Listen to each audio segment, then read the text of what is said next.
El editorial de Ari Lijalad en Habrá Consecuencias.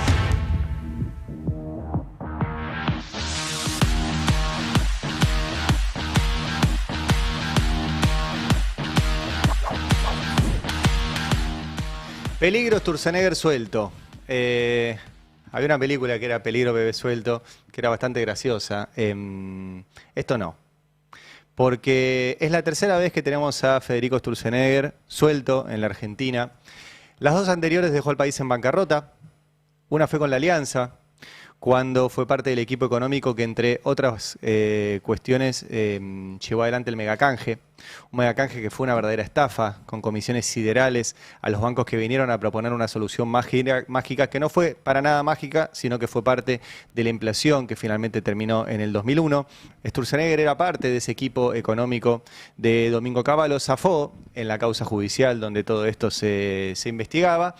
Eso le permitió volver y seguir suelto para integrar el gobierno de Mauricio Macri, que terminó en otra bancarrota. Recuerden que el gobierno de Mauricio Macri fue el que terminó metiéndonos en una deuda impagable con el FMI. Por eso, hasta el día de hoy, el gobierno de Macri sigue siendo el peor gobierno desde el retorno democrático, porque esa deuda es el verdadero problema que tenemos como país. Sturzenegger fue parte también de esa experiencia, también salió impune de esa experiencia, y ahora vuelve por tercera vez a integrar un gobierno con una característica más, en realidad dos. Por un lado, la experiencia que ya tiene, y por el otro lado, el desarme de todas las áreas del Estado que tienen que ver con cuidarnos, que tienen que ver con que el Estado efectivamente está ahí para protegernos. El Estado es un lugar en el cual depositamos confianza para que cuide las rutas, para que cuide los medicamentos que circulan, para que revise la comida que circula, para un montón de cuestiones que tienen que ver con nuestra vida cotidiana, y que si el Estado no está, si el Estado se achica, si el Estado se pauperiza o si el Estado se corre, lo que está en riesgo es nuestra vida. Entonces, Sturzenegger suelto es un peligro. Es un peligro para nuestra vida, es un peligro para nuestra salud, es un peligro para nuestra comunidad, es un peligro para nuestra democracia. Y sigue ahí, y sigue ahí. Está ahora por decisión de Javier Milei. La información que yo tengo es que no es alguien muy querido dentro del gobierno de Javier Milei, entre otras cosas por el maltrato sistemático y el menosprecio que tiene hacia el resto de los integrantes de este gobierno, que en general pone en peligro a todos. No es que los otros ministros sean una gran cosa, pero que no es muy querido por el funcionariado importante de Milei, sí por Milei. Sí por Milei.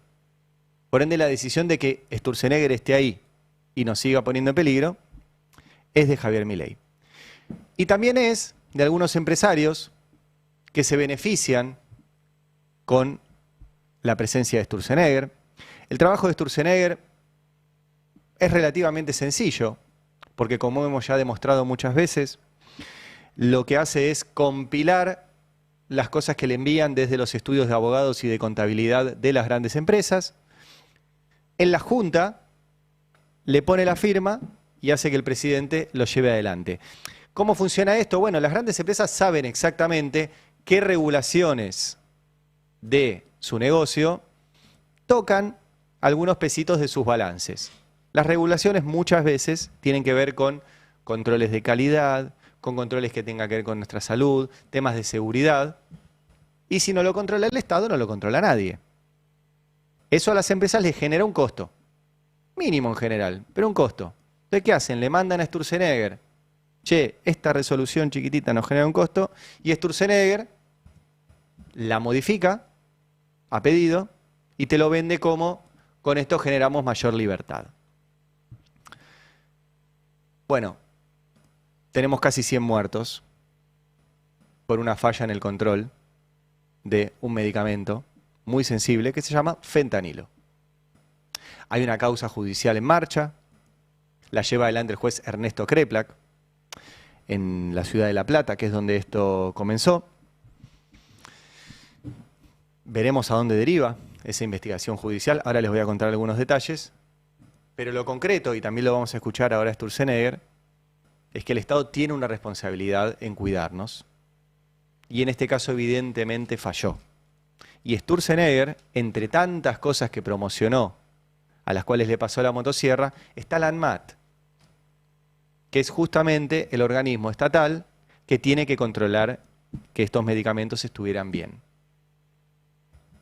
Repito, llevamos casi 100 muertos, el gobierno nacional no habla de este tema, los comunicadores del gobierno intentan tirarle la culpa al gobierno anterior, decir que el vínculo es con el kirchnerismo, que Lázaro Báez, que no sé qué.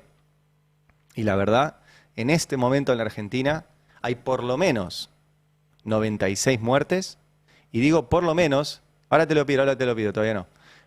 Digo por lo menos porque la investigación se está haciendo de una forma absolutamente manual, por la poca trazabilidad que hay del fentanilo, y porque tienen que ir, según contó el juez del caso, Ernesto Kleplak, clínica por clínica, a preguntarle, ¿tenés algún fallecido con estas características a las cuales les hayas aplicado fentanilo? Y por eso estamos conociendo los casos. Iba a decir por goteo, pero ya no es un goteo, es una canilla abierta. 96 muertos es mucha gente. Es mucha gente. Ahora voy a contarles en minutos sobre este caso, sobre lo que estuve averiguando. Pero quiero comenzar con dos cosas. Una con la campaña y otra con el desfalco económico que continúa en este gobierno, que también va a generar muertes, que también nos pone en peligro. Y con una campaña que va a ser muy cruda, un gobierno que, como no tiene originalidad, tomó una frase muy importante para la democracia argentina, que es el nunca más, para decir nunca más a una fuerza política que identifican con el kirchnerismo. Y una campaña donde hay algunos empresarios que se van a sumar, como el caso de Marcos Galperín, que me parece interesante resaltarlo. Entre otras cosas, Galperín ya creo que vende remedios en su plataforma. Habría que tener cuidado con eso. Pero ayer arrancó la campaña, Galperín, hace rato igual está en campaña, con este tuit, donde comparte un video, que es un video de la campaña de 2019, de Alberto Fernández y de Cristina, de hecho se ve ahí Alberto y Cristina. Es un video que lo republican ayer, dice hace 6 años, el 11 de agosto de 2019, la Argentina se iba al carajo irremediablemente por culpa de millones de idiotas que votaron convencidos por videos repelotudos como este, tan peronista que duele, dice un usuario que se llama Malvinas Data. Hernán, dice entre paréntesis. Lo interesante no es el usuario, sino es Galperín, que es el argentino más rico, pero que tiene su domicilio en Uruguay para pagar menos impuestos patrimoniales, tiene una empresa radicada en la guarida fiscal de Delaware, en Estados Unidos, que es controlada la parte de las acciones que tiene él, que no es el accionista mayoritario, tiene apenas el 7%, pero bueno, es la cara visible de Mercado Libre. La tiene en un trust con leyes radicado en Suiza, otra guarida fiscal, bajo leyes de Nueva Zelanda, vayamos a ver por qué, pero en Nueva Zelanda no hay Mercado Libre. Todo tiene que ver con la contabilidad creativa para eludir impuestos. La sede central de Mercado Libre no está en la Argentina, está en la zona franca de Montevideo, también para eludir pago de impuestos. Y este es el personaje, Marcos Galperín, que pone deditos para abajo mostrando este video por el cual millones de idiotas votaron al peronismo en 2019.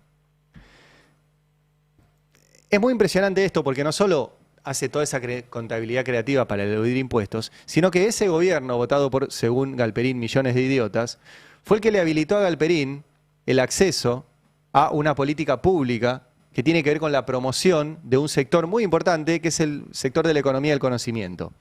Y estaba bueno que el Estado argentino promueva un sector que puede generar, obviamente, tecnología, que puede generar puestos de laburo, que puede generar exportaciones, como es el de economía del conocimiento.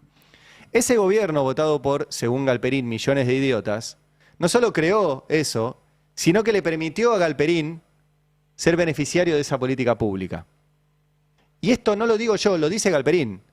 Los documentos que presenta Mercado Libre ante la Comisión Nacional de Valores de Estados Unidos, que se llama SEC, mostremos el documento, que Galperín entró a esa política pública en agosto del 2021, que gobernaba ese gobierno que según Galperín votaron millones de idiotas y que es el peronismo.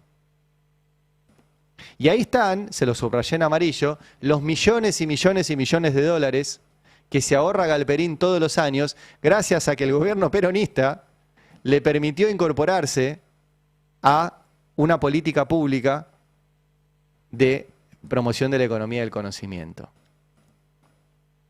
Es notable esto, porque son millones de dólares que se podrían haber utilizado para otra cosa, si Galperín hubiera pagado los impuestos como corresponde, y que él se benefició con exenciones impositivas en ese gobierno que detesta, y que denosta, y que insulta, para hacer campaña para el actual gobierno, que le mantiene obviamente los beneficios impositivos. Ahí están los beneficios impositivos que tuvo con Milei, 37 millones de dólares en el primer semestre de 2025, 19 millones de dólares y también en otros rubros 5 y 4 millones más. Hagan la cuenta, son un montón de millones de dólares que podrían utilizarse para los jubilados, por ejemplo.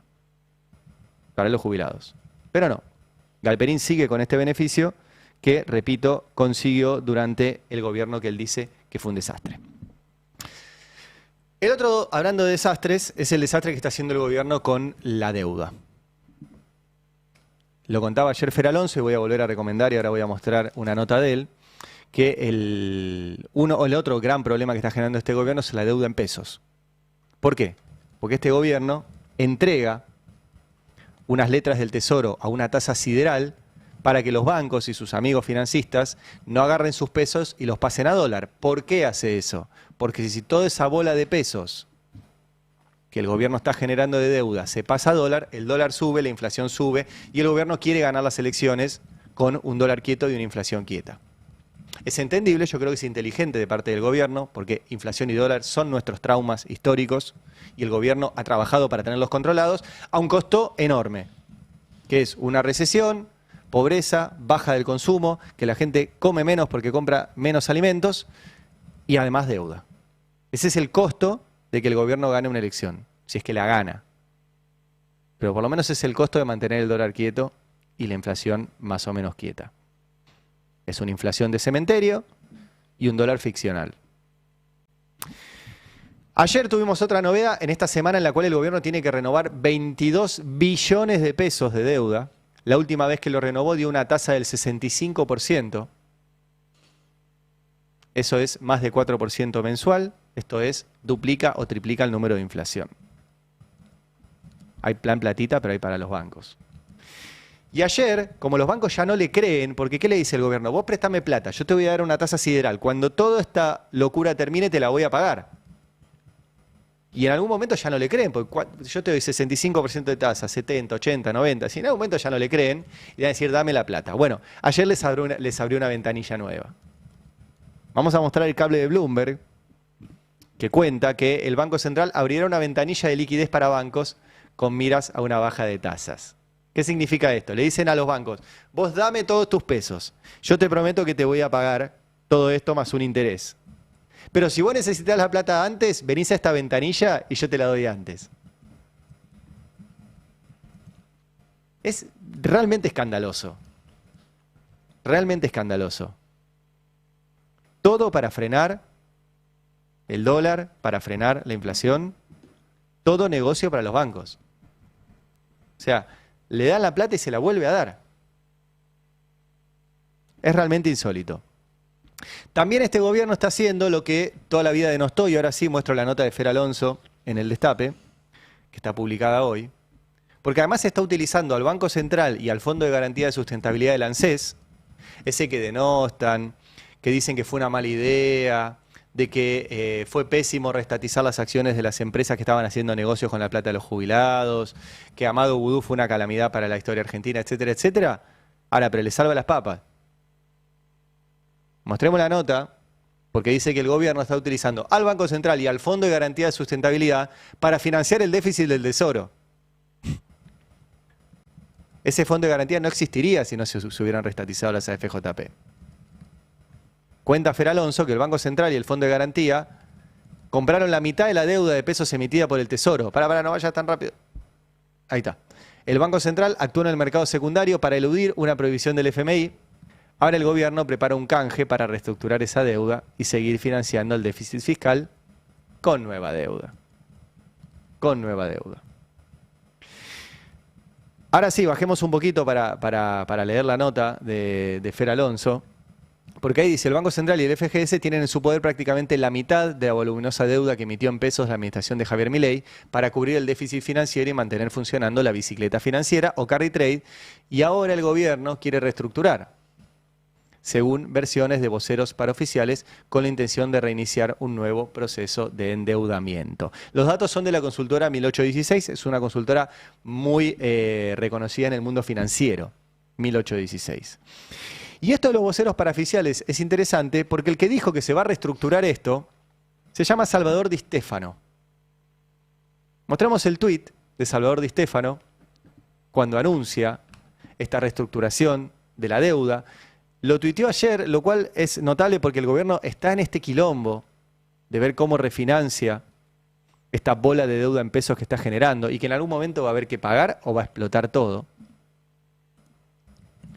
Y Salvador Di Stefano, que es un economista cercano a Milei, tuiteó que se viene una reestructuración de esa deuda. Y lo curioso, no sé si tenemos ahí para mostrarlo, es que tuiteó esto después de reunirse con Milei. Después de reunirse con Milei.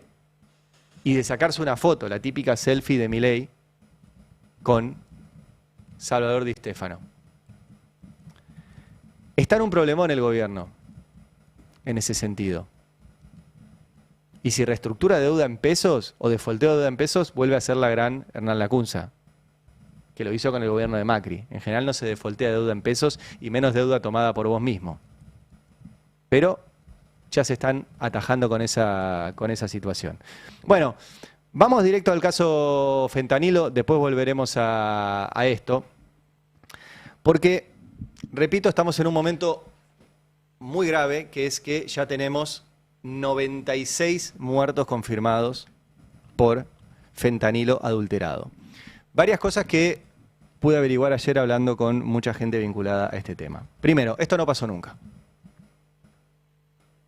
Yo pregunté, ¿pasó alguna vez? También está la situación de los jubilados. Haya habido esta cantidad de muertos por un medicamento. Me dijeron, mira, hay un caso viejo que fue el que motivó la creación del ANMAT, pero por un laboratorio trucho. O sea, alguien que hacía medicamentos truchos y efectivamente mató gente. Pero con un laboratorio que existe, que vendía, que es conocido en el ambiente de la farmacia, todo eso, no pasó nunca. Nunca. Esto me decía ayer alguien, conoce mucho de este tema. 96 muertos por ahora. ¿Por qué les digo por ahora? Porque lo contó el juez Ernesto Kreplak, que es el juez que está a cargo de todo esto.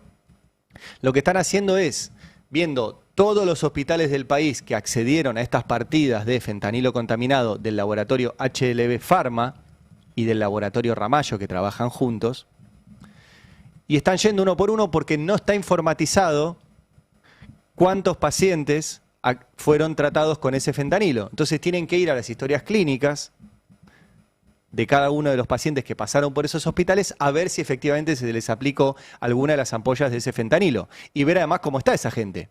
Entonces todos los días aparecen casos nuevos y ayer llegamos a 96 muertos.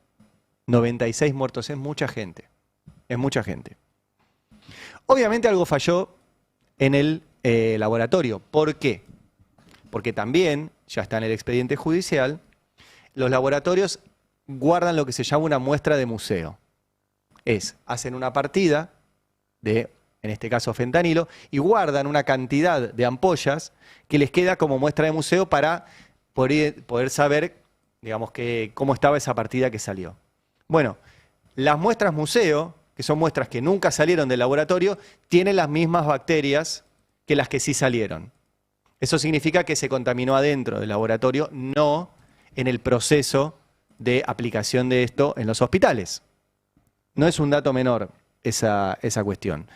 De hecho, ahora sí, mostremos el hilo de Martín Carrizo, ¿sí? Martín Carrizo es médico y es periodista, que hizo una suerte de cronología que me parece interesante compartir con ustedes por lo siguiente.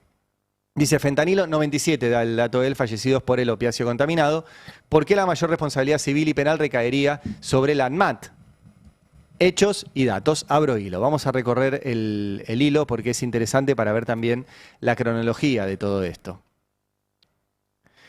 En julio de 2023, la doctora Florencia Prieto, de Concordia, Entre Ríos, lideró una investigación interna del sanatorio Garat, ¿sí?, de esa ciudad a raíz de un brote de Raistonia piquetti, una de las 2 bacterias detectadas en los lotes de fentanilo. Esto se dio en pacientes con cáncer de mama que habían recibido ampollas de dexametasona de HLB Pharma. Esta información se documentó y se formalizó ante el Colegio Farmacéutico de Entre Ríos y ante la autoridad en cuestión, ANMAT. Esto nos permite inferir que el laboratorio HLB Pharma y droguerías asociadas ya tenían material contaminado con esa bacteria. Al mismo tiempo desmiente la teoría de Ariel Furfaro, que es el dueño de HLB Pharma, que supone la contaminación intencional del material. Sigue el hilo, dice, en abril del 2025, María Virginia González, microbióloga del Hospital Italiano de La Plata, llevó a cabo una investigación interna descartando contaminación de dispositivos médicos hasta llegar a las ampollas de fentanilo contaminados. Se cultivaron muestras y se encontró Klebsiella pneumoniae y Raistonia piquetti, que son estas 2 bacterias. Esto fue corroborado por el Instituto Malbrán. Al mismo tiempo, esto se comunicó a ANMAT el día 2 de mayo de este año. 2 de mayo de este año. El equipo del hospital recién recibió la respuesta el 5 de mayo, 3 días después. Recordemos que ANMAT, escribe Martín Carrizo, formalizó la prohibición del uso de fentanilo el 11 de mayo, o sea, 9 días después de haber recibido la alerta del Hospital Italiano de La Plata. Para ese entonces ya había 33 víctimas fatales. ¿Sí? El lote de fentanilo contaminado fue fabricado el 18 de diciembre del 2024, o sea, a fines del año pasado. Este es el lote que está en cuestión ahora. Y liberado al mercado el 4 de enero del 2025, plazo de 17 días. La esterilización mediante los métodos estándares dura alrededor de 14 días. Quedaron solo 3 días para cultivar muestras y detectar bacterias de crecimiento lento. Y sigue, la directora de Fiscalización y Gestión de Riesgos de la ANMAT, Andrea Rey, admitió ante el juez Kreplak la última inspección a la firma HLB Pharma para verificar el manejo de sustancias sujetas a control especial, como el fentanilo, se había realizado en 2018. Para terminar, estas son las cuestiones técnicas y datos fácticos que dejan en evidencia una autoridad sanitaria que, por negligencia o acción deliberada, acarrea falencias que comprometen la calidad de los insumos o dispositivos médicos que alcanzan el mercado o son dispensados en los hospitales. Esto, sumado a la falla del sistema de vigilancia sanitaria, termina ocasionando crisis sanitarias como estas, quizás una de las más terribles de la historia. Esto, repito, está en investigación, lo tiene el juez Ernesto Kreplak, pero hay mucho para investigar. Entre otras cosas, y ahora me voy a meter con lo que está pasando en la ANMAT, si efectivamente se relajaron los controles y qué pasó con este laboratorio y con este medicamento. Obviamente van a empezar las operaciones mediáticas sobre este tema, que es muy grave. Ya arrancó, por ejemplo, ayer Jonathan Viale, que no se pierde una, y dijo esto. Un ANMAT. El ANMAT me dice, yo voy a cuidar los medicamentos. El de Viale, poneme. Tenemos ¿Lo tenés el tape de Viale? Bueno, Jonathan Viale, que no se pierde una, le pareció que esto tenía que ver con el caso de gente que se droga con fentanilo o con otras cuestiones. Esto no tiene nada que ver, recuerdo, esto es un lote de fentanilo que salió de un laboratorio, que llegó a hospitales y los muertos se están detectando en personas que pasaron por un hospital. Jonathan Viale no entendió esto. ¿Tenemos ahí para mostrarlo? Y bueno, y quiere aprovechar esto para decir que esto es culpa del kirchnerismo. Ayer hubo bastante de esta cuestión, y empezaron a decir, bueno, que en realidad hay un domicilio que yo... Eso veremos qué investiga el juez. Ahora, lo concreto es que hay un laboratorio del cual salió un medicamento contaminado, que es en este momento que el medicamento se produjo durante este gobierno, y que este es el gobierno que dice que el Estado no tiene que controlar. Entonces, la verdad que echarle mucho la culpa al gobierno anterior, más allá de que exista o no exista algún vínculo empresarial con algún personaje, es bastante tirado de los pelos. Bueno, vamos a Sturzenegger, vamos directo a Sturzenegger, ¿sí? Porque Sturzenegger habló de este caso y de ANMAT. A ver, ponelo. Entonces, bueno, falló. Está claro que falló el proceso. Falló con el fentanilo. ¿Y por qué falló? Porque el señor que tenía el laboratorio, era un amigo del poder. Sí, claro. Entonces logró que el poder le permitiera hacer esto. Entonces digo, el ANMAT me desprotegió. Porque al decirme que me protegía sin protegerme, me desprotegió. Sí, claro. Revisaba termos y no los medicamentos con fentanilo podrido. Claro, pero me decía que el fentanilo lo revisaba. Entonces, ¿yo qué hago? Si a mí me dice que el ANMAT me revisa el fentanilo, ¿vos qué haces? ¿Confías? Confías. Claro. Entonces digo, imagínate por un momento, no estoy diciendo que no esté el ANMAT, pero suponete que el ANMAT no hubiera estado. Y yo entonces tengo que hablar con mi médico, decir, che, ¿qué remedio vamos a hacer? Vamos a tomar uno de un laboratorio que sea... ¿Me entendés? Sí. Me hubiera cuidado mejor. Claro. Por eso te digo que cuando vos analizás el tema del Estado, tenés que, digamos, entender esto, ¿no? Digamos, los riesgos del Estado. Porque parece como que está asumido que el Estado no te cubre los riesgos, ¿no? A veces el Estado es el que te crea los riesgos, más allá de que el que te crea complicaciones y barreras que están supuestamente para resolver algún obstáculo, pero que en realidad generan mucho más costo. Bueno, ahí está Sturzenegger. Ponelo de vuelta, porque quiero ir poniéndolo, déjame abierto y vamos a ir comentándolo, el de esto que dijo Sturzenegger. Yo tengo un ANMAT. El ANMAT me dice, yo voy a cuidar los medicamentos. Sí. Bueno, falló. Está claro que falló el proceso. Falló con el fentanilo. Dice que falló el ANMAT. Porque el señor que tenía el laboratorio, era un amigo del poder. Sí, claro. Entonces logró que el poder le permitiera hacer esto. Entonces digo, el ANMAT me desprotegió. Porque al decirme que me protegía sin protegerme, me desprotegió. Sí, claro. Revisaba termos y no los medicamentos con fentanilo podrido. Claro, pero me decía que el fentanilo lo revisaba. Entonces, ¿yo qué hago? Si a mí me dice que el ANMAT me revisa el fentanilo, ¿vos qué haces? ¿Confías? Confías. Claro. Entonces digo, imagínate por un momento, no estoy diciendo que no esté el ANMAT, pero suponete que el ANMAT no hubiera estado. Y yo entonces tengo que hablar con mi médico, decir, che, ¿qué remedio vamos a hacer? Vamos a tomar uno de un laboratorio que sea... ¿Me entendés? Me hubiera cuidado mejor. Claro. Por eso te digo que cuando vos analizás el tema del Estado, tenés que, digamos, entender esto, ¿no? Digamos, los riesgos del Estado. Porque parece como que está asumido que el Estado no te cubre los riesgos, ¿no? A veces el Estado es el que te crea los riesgos, más allá de que el que te crea complicaciones y barreras que están supuestamente para resolver algún obstáculo, pero que en realidad generan mucho más costo. Bueno, varias cosas sobre esto. Porque él dice, el Estado no me cuidó, entonces mejor que me cuide mi médico. Explícame, Federico, cómo hace tu médico para ir a chequear que cada uno de los medicamentos que te van a aplicar en un hospital esté bien. Explícame cómo lo hace. Entonces él dice, bueno, él va a saber de qué laboratorios es. Explícame cómo hace cada persona con cada médico para preguntarle cada medicamento que te van a poner en cada lugar. No funciona así. El sistema es, el laboratorio produce, la ANMAT controla que ese laboratorio produzca bien, y el hospital y el médico que reciben ese medicamento ya dan por hecho que ese laboratorio lo produjo bien y que la ANMAT controló bien. Ahora, dice Sturzenegger que este hombre era amigo del poder. Bueno, esto se produjo durante este gobierno. La producción de este fentanilo contaminado es un lote que se produjo durante este gobierno. Si es amigo del gobierno anterior, esto no pasó durante el gobierno anterior. Pasó ahora. Por ende, si es amigo de alguien, es amigo del gobierno actual. Y la otra cuestión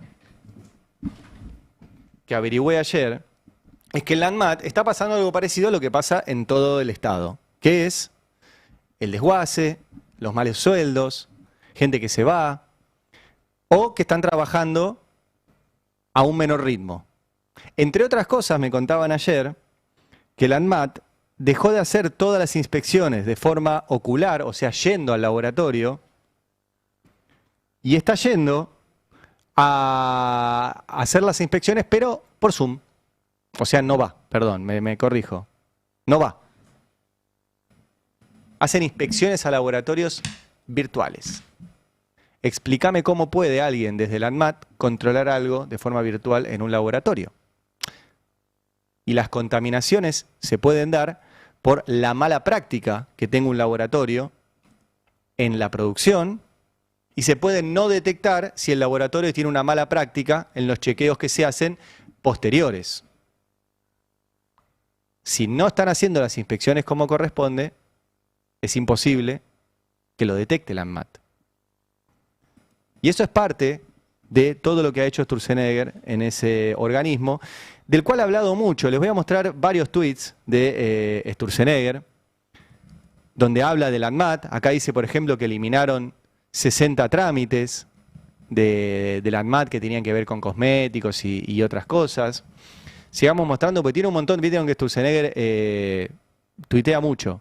Acá decía que el ANMAT bloqueaba el ingreso de repelentes para mosquitos, entonces había que eliminar los controles. Acá hablaba de que el ANMAT se metía con los octógonos. Que bueno, vos sabés que tenés que comer. Si comés algo que te haga mal, jodete. Seguía. Acá hablaba, por ejemplo, de no controlar la importación, entre otras cosas, de termómetros. Y todo así, diciendo que en nombre de la libertad el Estado se corre. Yo ayer pregunté y cambiaron un montón de regulaciones vinculadas a cosas que nos ponemos en el cuerpo, lo cual es muy problemático. Obviamente, capaz que no te mata como el fentanilo, pero es preocupante para nuestra salud.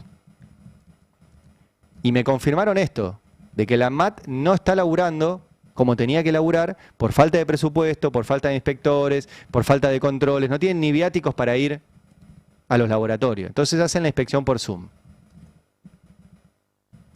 Bueno, quiero ponerles un último archivo de Sturzenegger, porque con esto de peligro Sturzenegger suelto y de que es Milei el que lo deja a Sturzenegger ahí, quiero que lo escuchen a Sturzenegger cuando cuenta cómo se pone Milei cuando él le explica lo que va a hacer al ir eliminando controles del Estado. Escúchenlo. Hicimos una reunión con todo el equipo, se lo presentamos estas dos pilas y después cuando Patricia pierde y digamos pasa Javier al balotaje, Patricia me escribe al día siguiente, ¿no?, de la derrota y me dice: Federico, no te desanimes, el proyecto que hicimos juntos va a ver la luz mucho mejor. Mirá. Con Javier, ¿no? Que tiene esta visión mucho más fuerte, etcétera. Entonces se lo llevamos a Javier.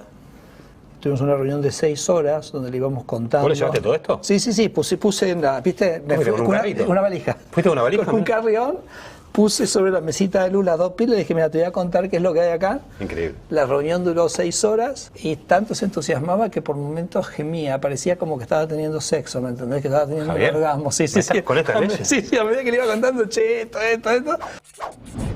Gemía como si tuviera sexo, como si tuviera un orgasmo, mientras Sturzenegger le iba contando cómo iba a poner en riesgo la vida de millones de argentinos. El presidente Javier Milei gemía como si estuviera teniendo un orgasmo. Eso lo cuenta Federico Sturzenegger. Bueno, ¿cómo ven todo esto? Hola Nico, ¿y cómo lo ven ustedes, Lu, Beldic? Porque es un caso tremendo, ya llevamos, repito, casi 100 muertos por el fentanilo contaminado. Eso es una cifra sideral. Es probablemente una de las tragedias